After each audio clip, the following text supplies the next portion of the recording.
Serial Pandya store में अभी अभी तो सेकंड जनरेशन की लीप आई। बहुत जल्दी धवल और नताशा की शादी भी हो गई और जितनी जल्दी शादी हुई उतनी जल्दी तलाक भी होने वाला है।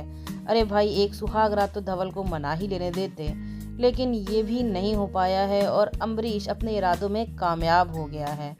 अम्बरीश ने धवल को पूरी तरीके से मैनिपुलेट कर लिया है, उसे ब्लैकमेल कर लिया है और आखिरकार धवल नताशा को तलाक देने के लिए तैयार हो गया है। धवल की माँ भी कम खिलाड़ी नहीं है। उसने नताशा पर उल्टा ही इल्ज़ाम लगा दिया है कि उसने भाई को भाई से अलग कर दिया और मकवाना परिवार को तोड़ दिया।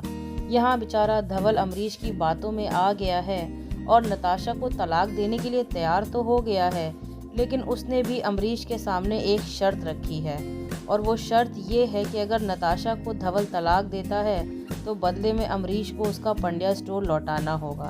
अम्बरीश खुशी खुशी इस बात के लिए मान जाता है, क्योंकि उसके लिए इस समय नताशा को अपने परिवार से निकालने से ज़्यादा इम्पोर्टेंट कुछ भी नहीं है। धवल काफ़ी खुश हो जाता है और अम्बरीश से मना कर देता है कि नताशा को इस बारे में कुछ पता ना चले, क्योंकि वो दोनों ही एक दूसरे से प्यार करते हैं। फिर वो धवल से कभी भी अलग नहीं हो पाएगी।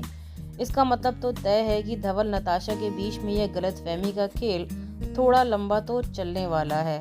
पता नहीं इन लोग को लीड पेयर के सेपरेशन में क्या ही मज़ा आता है। धवल बेचारा घर पहुंचेगा, नताशा वहां गलतफहमी में चूर उसका इंतज़ार कर रही है। नताशा ने अपने मुंह से कह तो दिया कि वो धवल के साथ नहीं रहना चाहती, लेकिन अब नताशा को धवल के साथ रहना है और उसे लगता है कि धवल उसका स्टैंड लेगा।